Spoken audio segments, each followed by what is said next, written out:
Welcome to another episode of Inside Job, War on Addiction.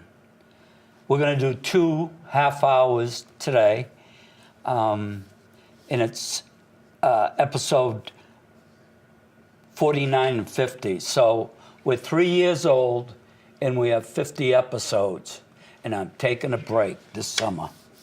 I want to thank LTV, Kyle, Jack, not Janie anymore, Alan, Bradley, and Keith. Okay, so as always, I'm going to quote Dr. Gabor Mate in his book, Realm of the Hungry Ghost. He explains addiction: biological, chemical, neurological, physiological, medical, social, emotional, political, economical, spiritual. It's a bit,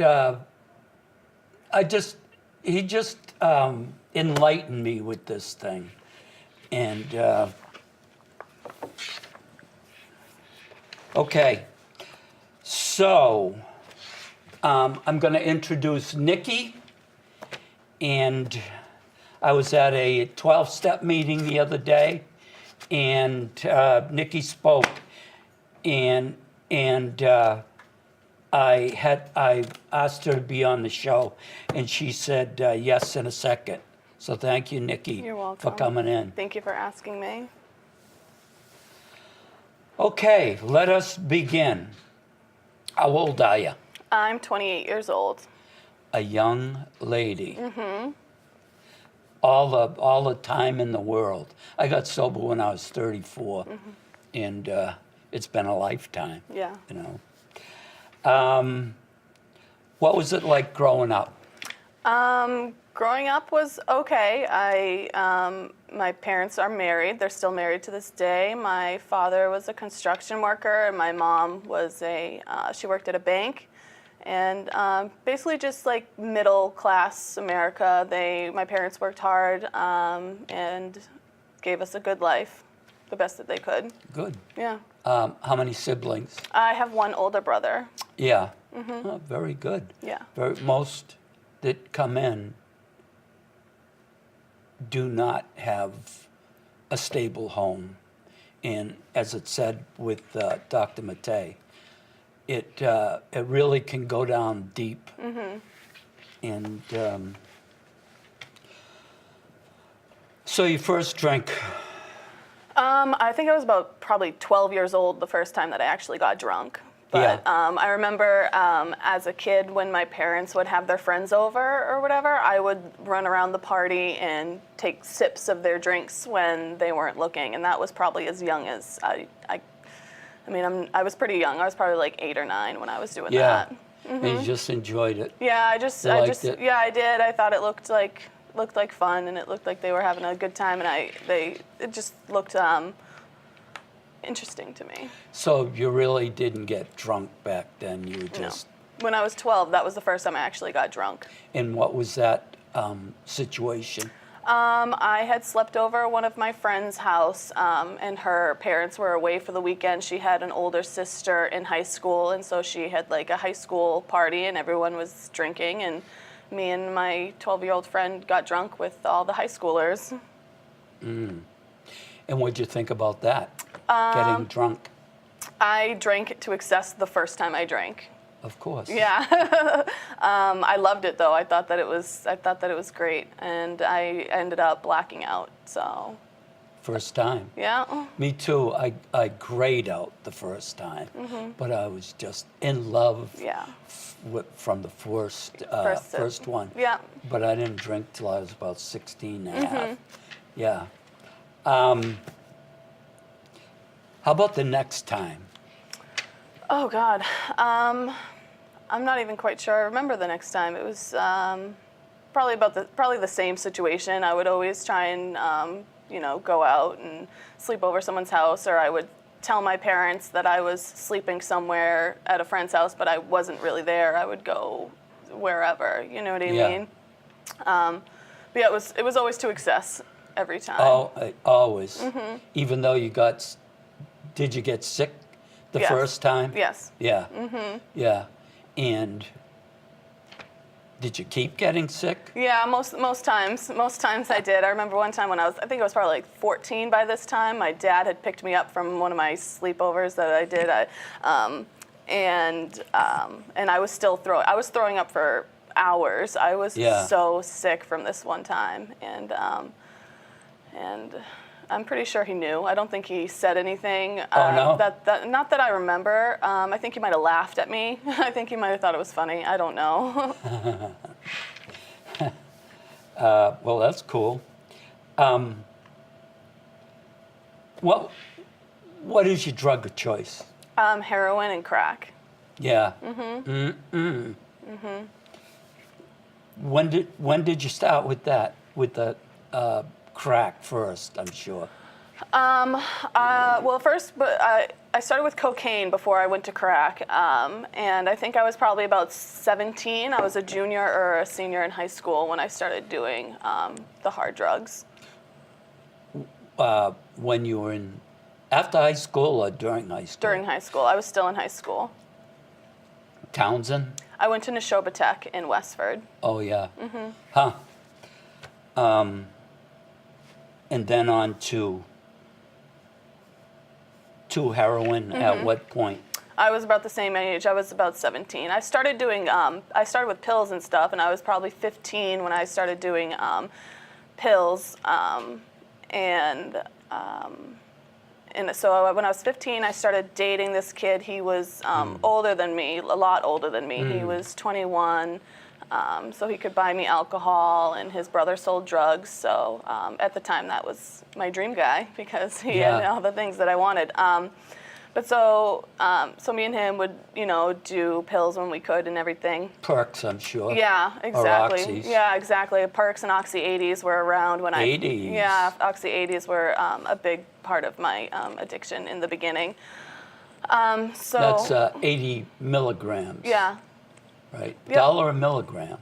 Right? Yep. I'm sorry. Go ahead. No, you're fine. And so I started doing those, and then when I was 17, at this point I was already dependent on opiates. I would get sick and I would have withdrawals and everything. And I remember I was in the basement of this kid's house, and I was sick from the oxys and the perks. And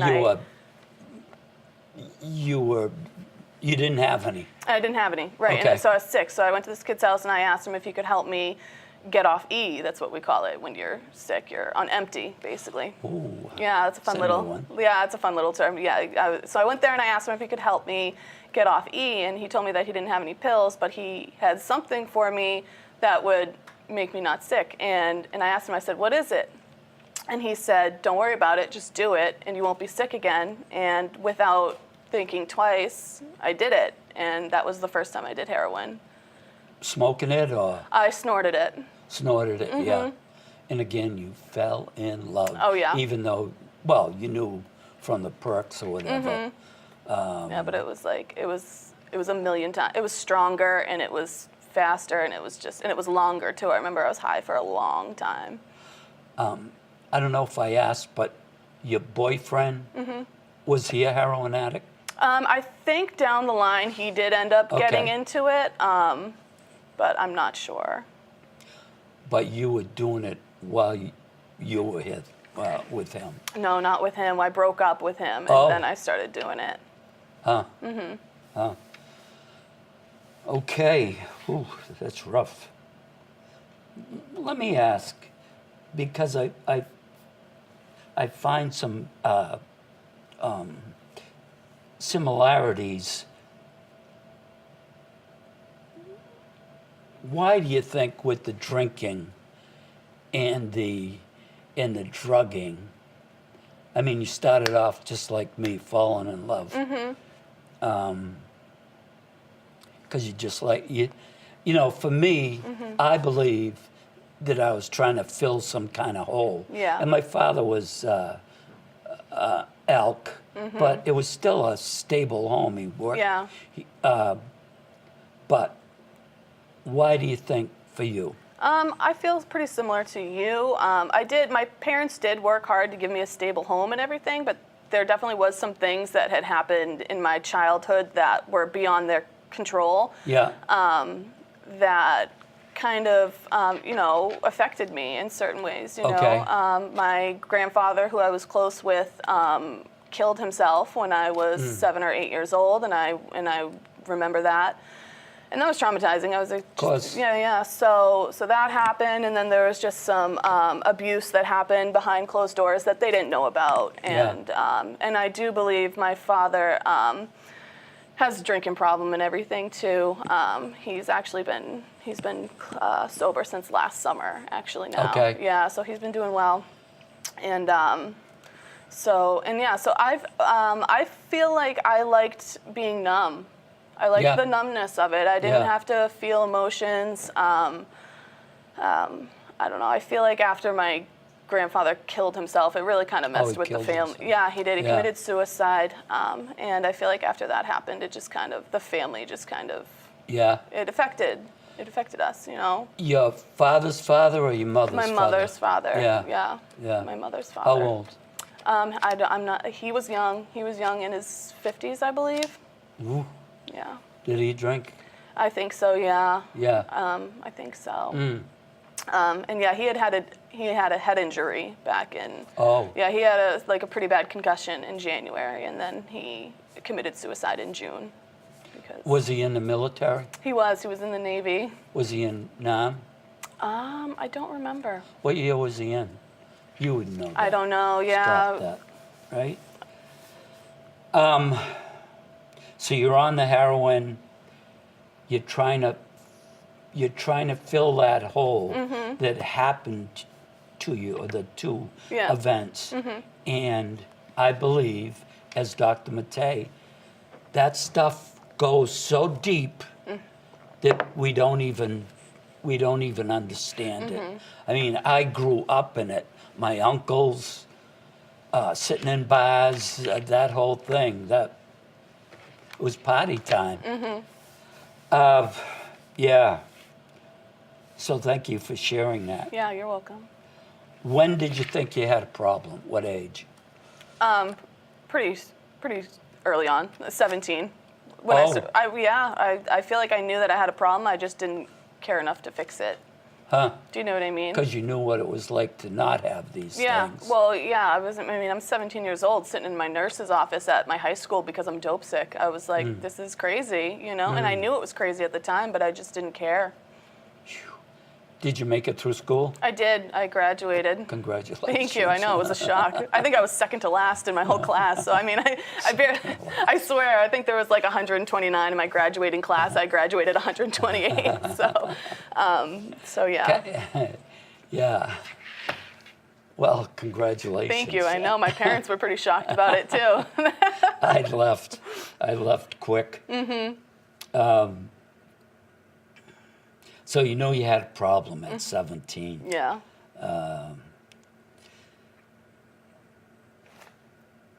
17, you're 28. Did you go to detox when you... I never went to detox. My parents would always want to section me or send me to detox, but I would always manage to talk my way out of it. So they knew what was happening. Oh, yeah. By this time. Oh, yeah. And never a detox. Never went. Didn't want to. I had no desire to. I had nothing left. How many relapses? A lot. Numerous, yeah. I mean, like I said, I started doing the hard drugs when I was 17. I didn't get sober till I was 25. 25? Yeah. So you've been sober 3 Yes. 3 years? Yep. Yeah. Yeah. So many times, I would spin dry myself, and I would detox myself, and then I would stay clean for, I don't know, maybe 2 weeks or something, and then I would always just end up going back out. So what do you mean by spin dry then, if you didn't go to just yourself? Just myself at home. Yeah, I would buy Suboxone on the streets or whatever, and slowly detox myself off of them and everything. But that was fun. Good times. My son just went, he would go over and over and over back in the day when they'd give him drugs. And within 2 weeks, they're gone. And he has to detox and go through that stuff and then just do it again. I'm pretty sure he's clean right now, but he's 51. And been a long journey. That's been a long journey.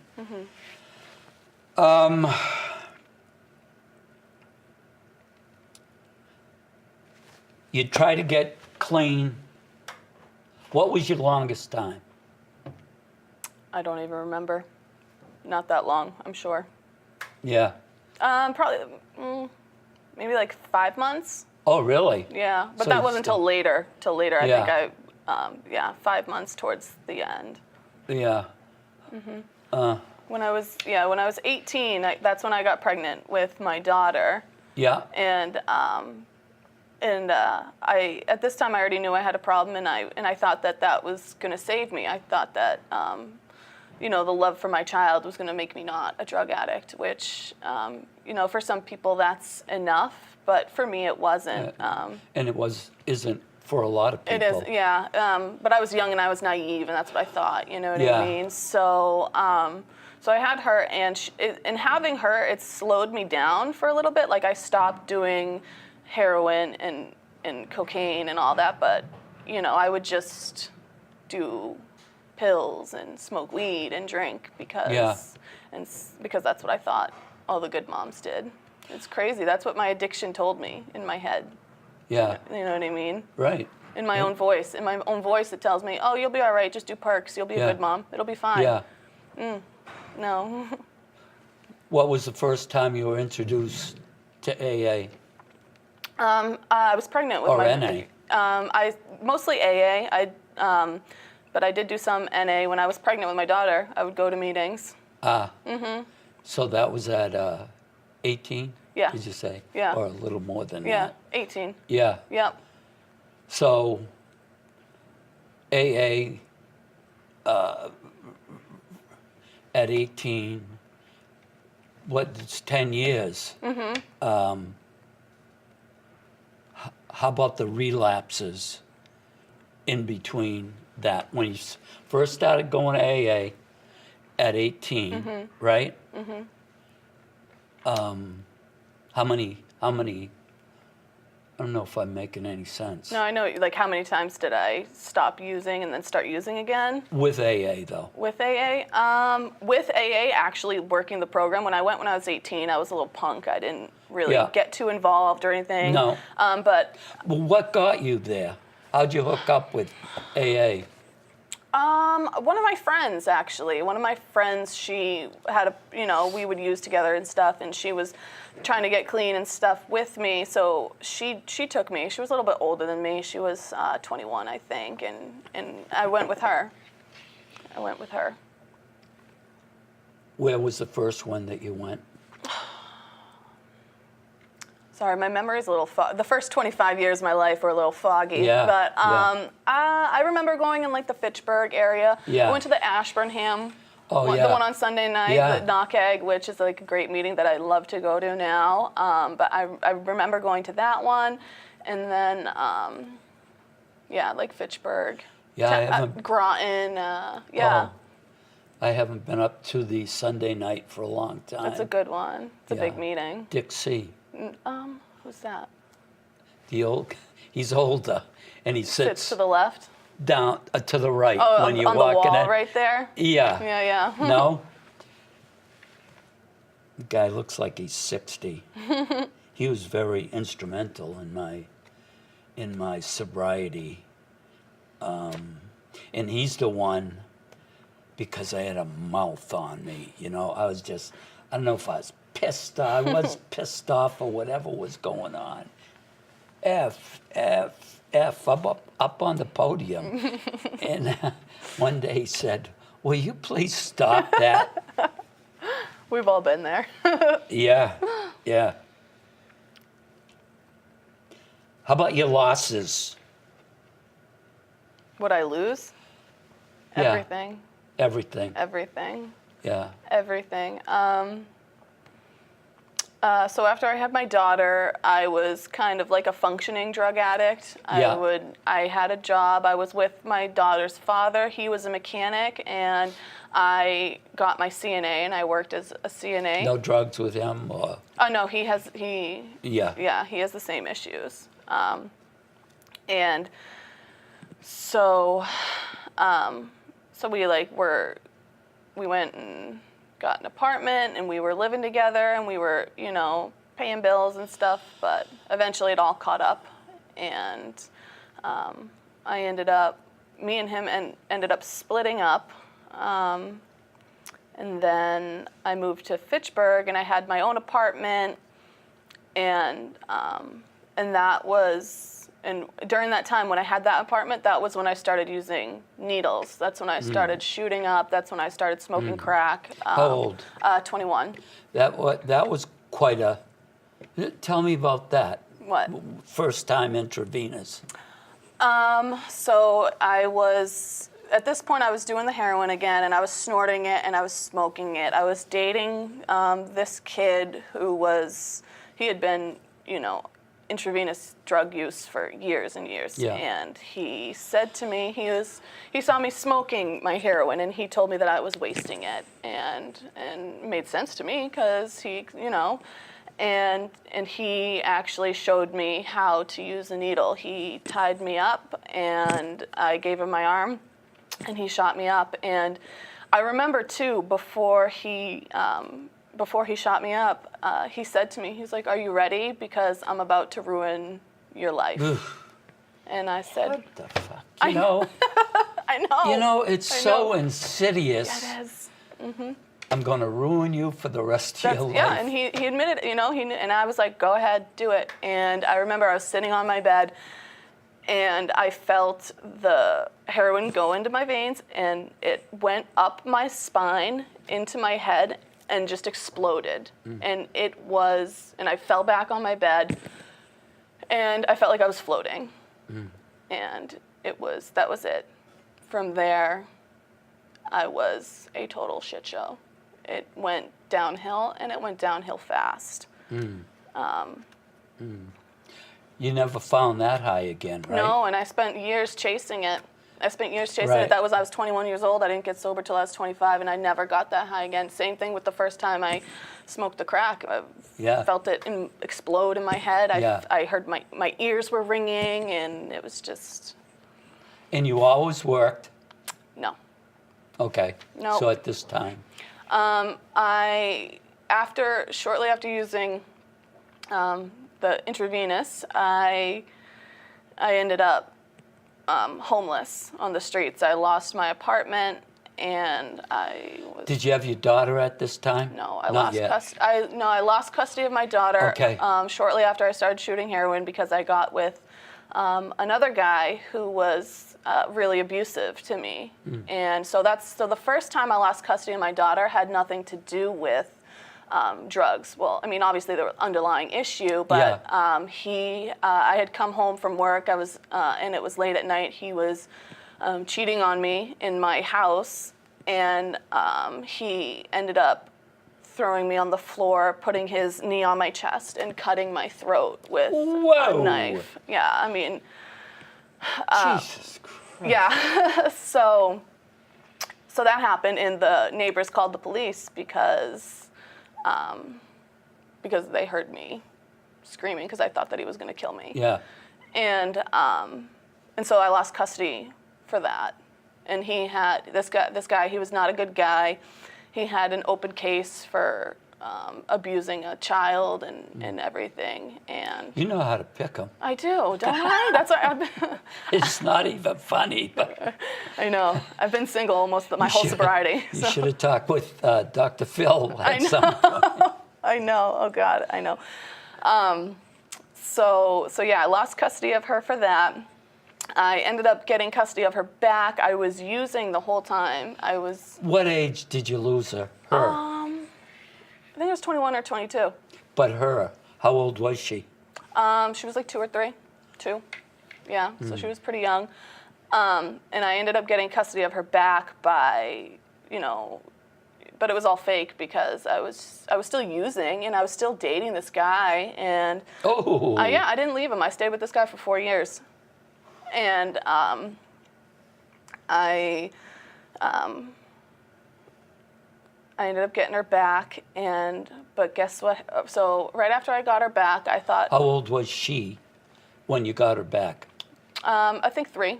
It was quick, so Okay. I got her back relatively quick the first time. I believe it was like 6 months or so, 6 or 7 months. And they gave the baby back even though this guy was still there. They didn't know. They didn't know. They didn't know. They didn't know until they did know. So right after I got her back, I think it was maybe a week or 2 after I got her back, I ended up dropping her off at my mom's house on a Friday. I shut my cell phone off and I went on a binge, and I was getting high all weekend. I wasn't answering my phone. I wasn't talking to my mom. I didn't let her know where I was, and I was getting high with this guy. And I'm walking, and the case is still open because they keep it open for a little bit after they give custody back, just to make sure that everything's okay. So they come visit, they come They and didn't, check you out? They, No. I was walking down the street, strung out after getting high, hadn't slept for 3 days, and was walking down the street with this guy, and my DCF worker drove by us. And so I lost custody of her again. And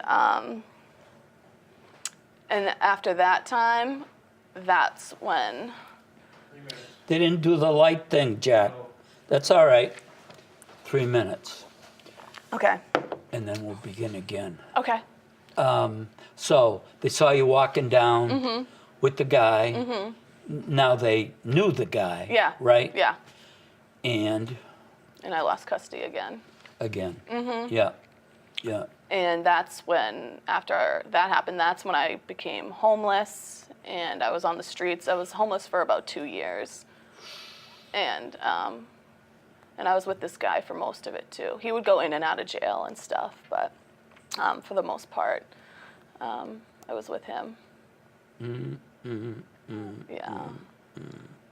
So. I like to talk about living on the streets. Okay. I just watched, I'm a YouTube freak, and many articles on the homeless, but the ones that Philly, but Los Angeles, and it's just, there's so many homeless people. Yeah. I just can't understand why this nation cannot change that. They do all this other stuff. And that's it. Okay. That's it. We're out of time. So we do another half hour. Okay. So thank you. Yeah, you're welcome. That's a wrap.